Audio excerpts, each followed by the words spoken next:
The room was loud. The accusation was louder. They expected Muhammad Ali to explode, to defend himself, to dominate, to strike back with words. Instead, he leaned back and stayed silent. And in that silence, something unexpected happened. The man accusing Ali didn't win the moment. He lost it. This wasn't a fight in the ring. There were no gloves, no referee, just accusations, pressure, and judgment, all aimed at one man. The accuser spoke loudly, confidently, as if volume meant truth. People waited for Ali's response. But Ali understood something most people never learn. Not every attack deserves a counterpunch. Most people think silence means surrender.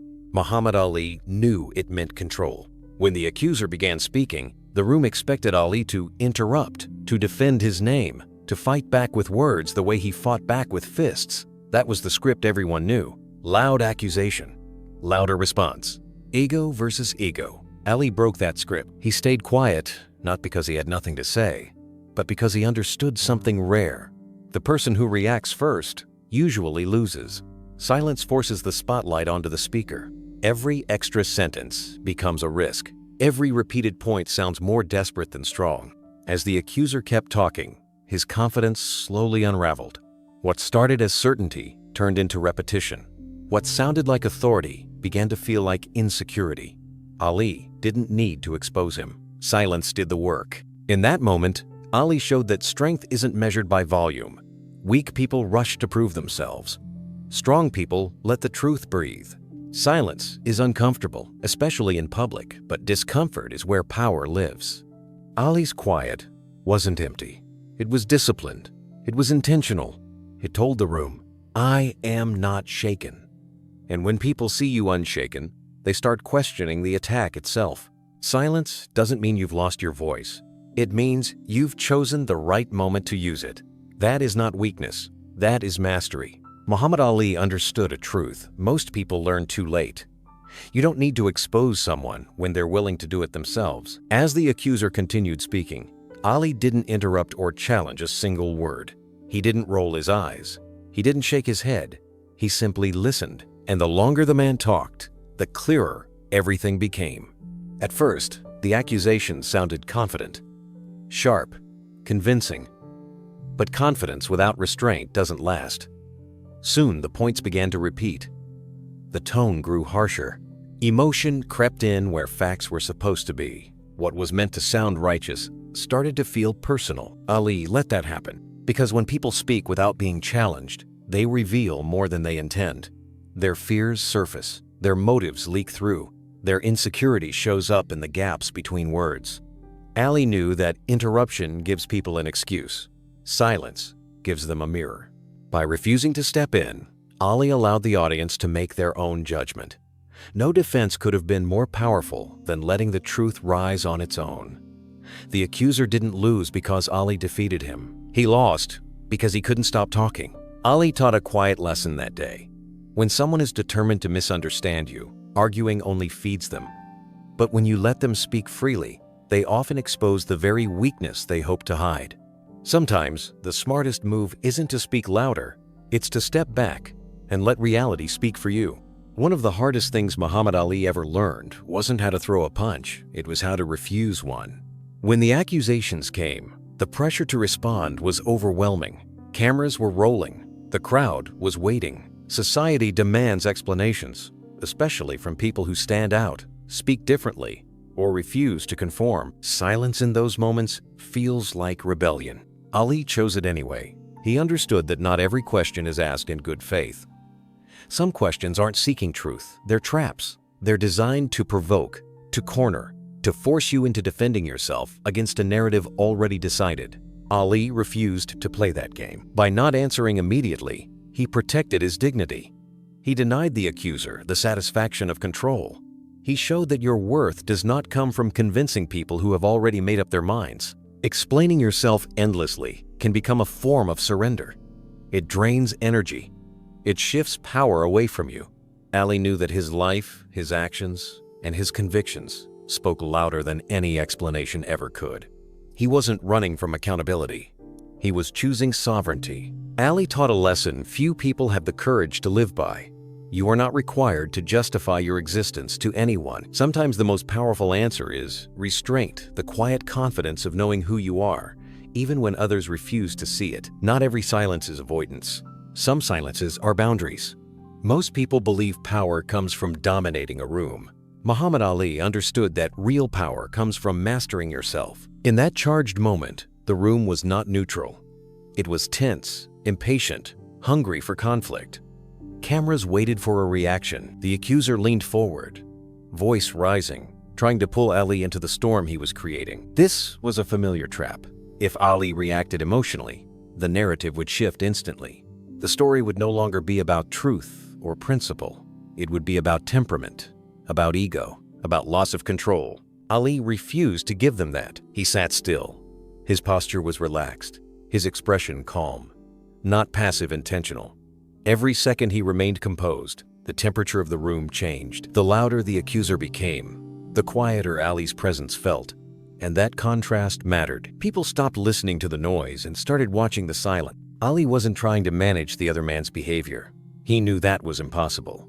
You cannot control another person's anger, fear, or insecurity. But you can control your own response. And when you do, you quietly take command of the moment. Self-control disarms chaos. By staying calm, Ali set the rhythm of the room. The accuser spoke faster, then harsher, then longer, chasing a reaction that never came. Ali's stillness exposed the imbalance. One man was trying to force authority. The other already had it. This is a lesson that extends far beyond that room. In everyday life, people will try to provoke you into reactions that benefit them. They raise their voices, they accuse, they pressure. They want you emotional because emotion clouds judgment and hands control away. Ali didn't give them that advantage. He understood that composure is contagious. When one person refuses to escalate, escalation becomes awkward. When one person stays grounded, aggression starts to look childish. The calm person becomes the reference point, the standard. Leadership is often misunderstood as loud direction or visible dominance. Ali showed a deeper form of leadership, the kind that steadies others without demanding attention. His calm didn't suppress the moment, it clarified it. And when clarity enters a tense situation, truth has room to surface.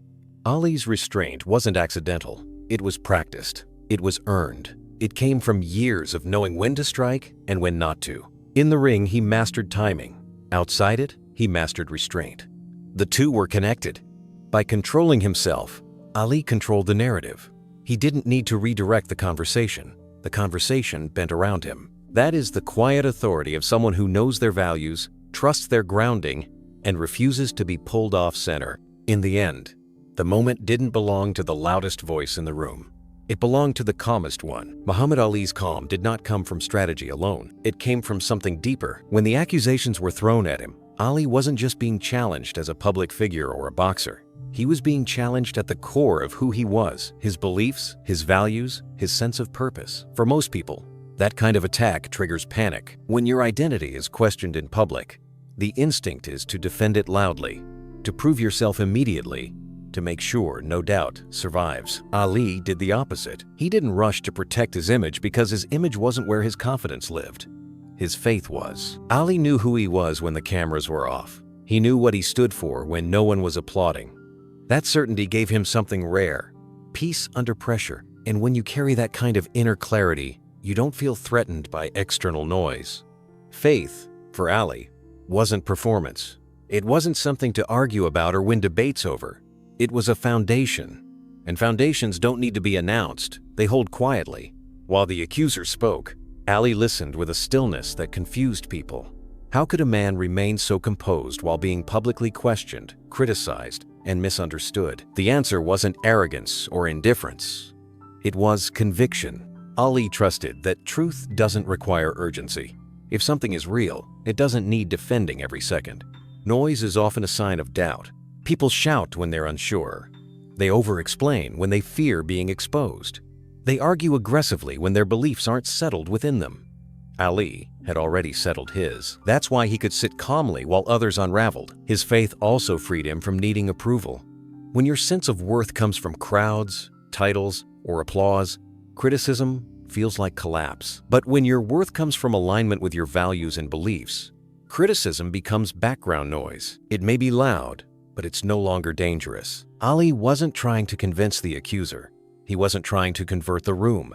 He understood that faith forced into argument loses its dignity.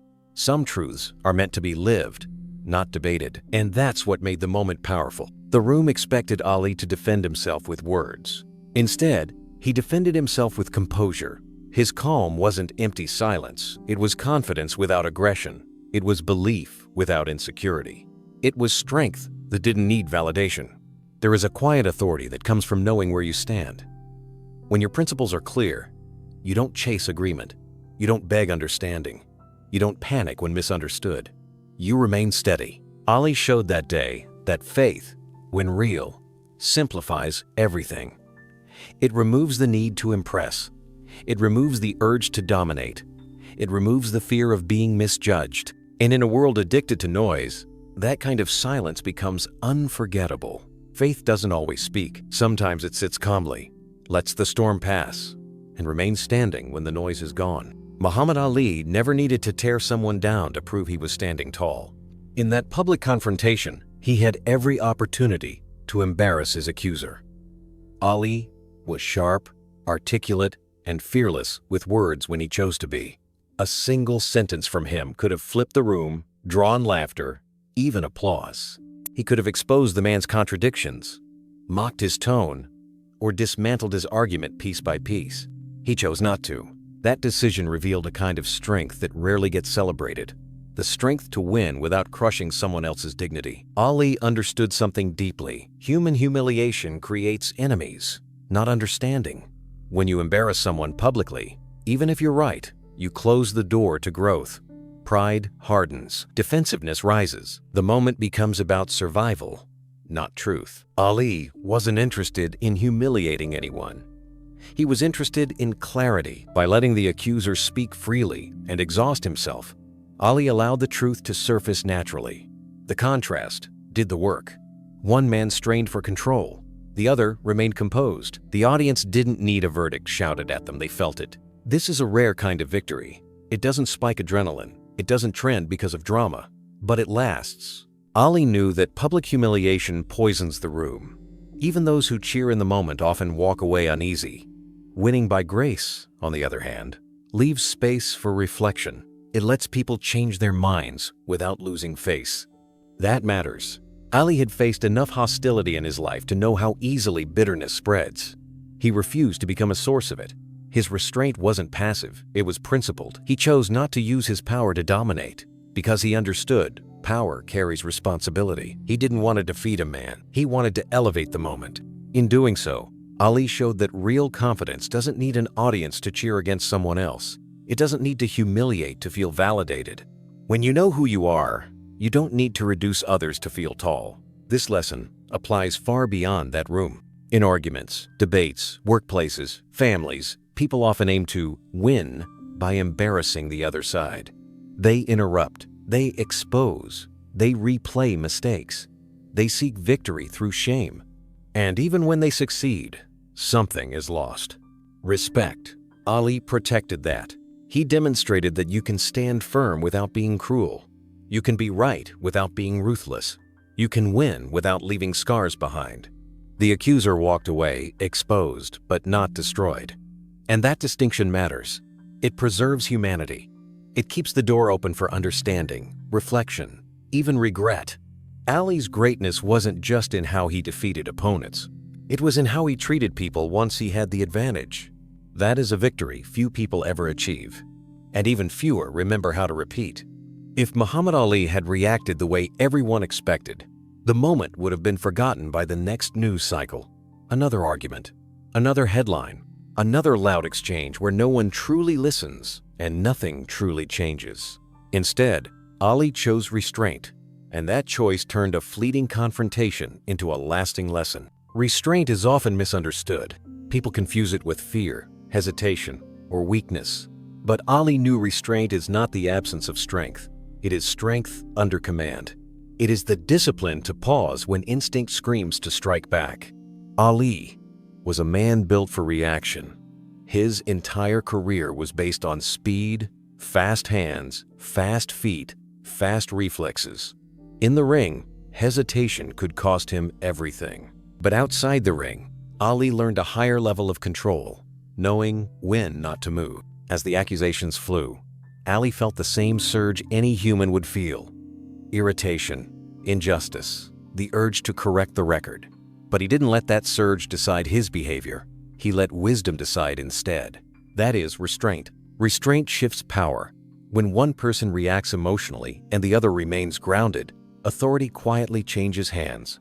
The reactive person looks unstable. The restrained person looks unshakable. Ali understood this dynamic deeply. He didn't need to overpower the moment. He needed to outlast it, and he did. By holding back, Ali allowed the moment to mature.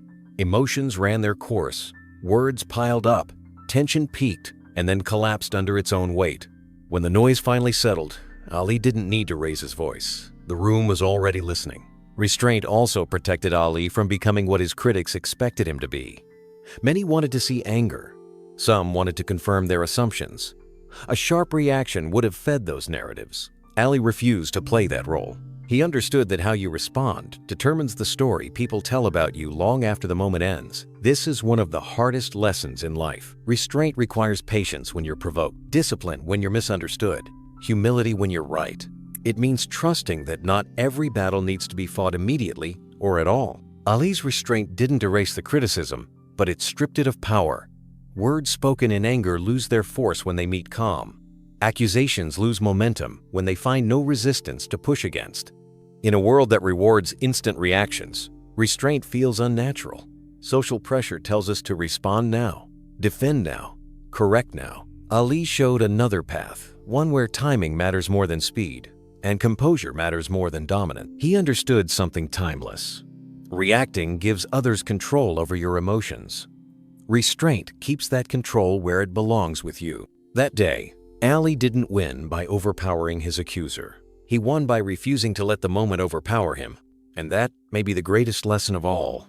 Because long after the accusations faded, long after the voices went quiet, what remained was the image of a man who knew his strength so well that he didn't need to prove it. That is restraint. That is power. When the room finally went quiet, nothing needed to be said. The accusations faded. The noise lost its power. What remained was a lesson Muhammad Ali never shouted, but lived. Strength doesn't always speak. Sometimes it waits. In a world that rewards loud reactions, Ali showed us something rarer: the courage to stay calm, the discipline to stay silent, and the wisdom to know when restraint is enough. Because the strongest voices aren't always the ones we hear. They're the ones that leave an echo long after the noise is gone.